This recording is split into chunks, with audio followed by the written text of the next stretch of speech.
Nakinabang nga ba ang Pilipinas sa China lalo nung panahon ni President Duterte? Tignan natin ang mga datos. According sa Philippine Statistics Authority, noong 2014, bago pa si President Duterte, ang ating trade deficit sa China ay 1.4 billion US dollars. Ibig sabihin, ng trade deficit ay mas nakinabang sila kaysa sa atin. Mas sila ang kumita kaysa sa atin noong 2014.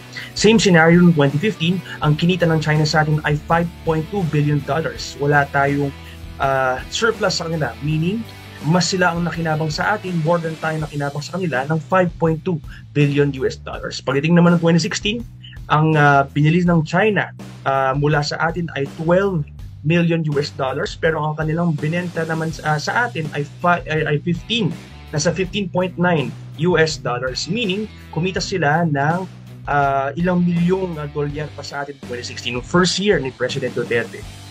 Halfway nung term ni President Duterte, okay, in 2019, bumili ang China sa atin ng worth 824.8 million dollars, pero ang kanilang binenta sa atin ay 1.93 billion US dollars.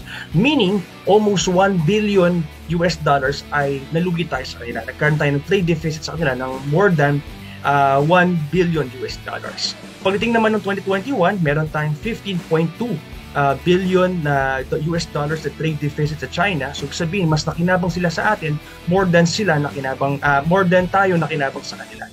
Okay, so mas China nakinabang sa atin.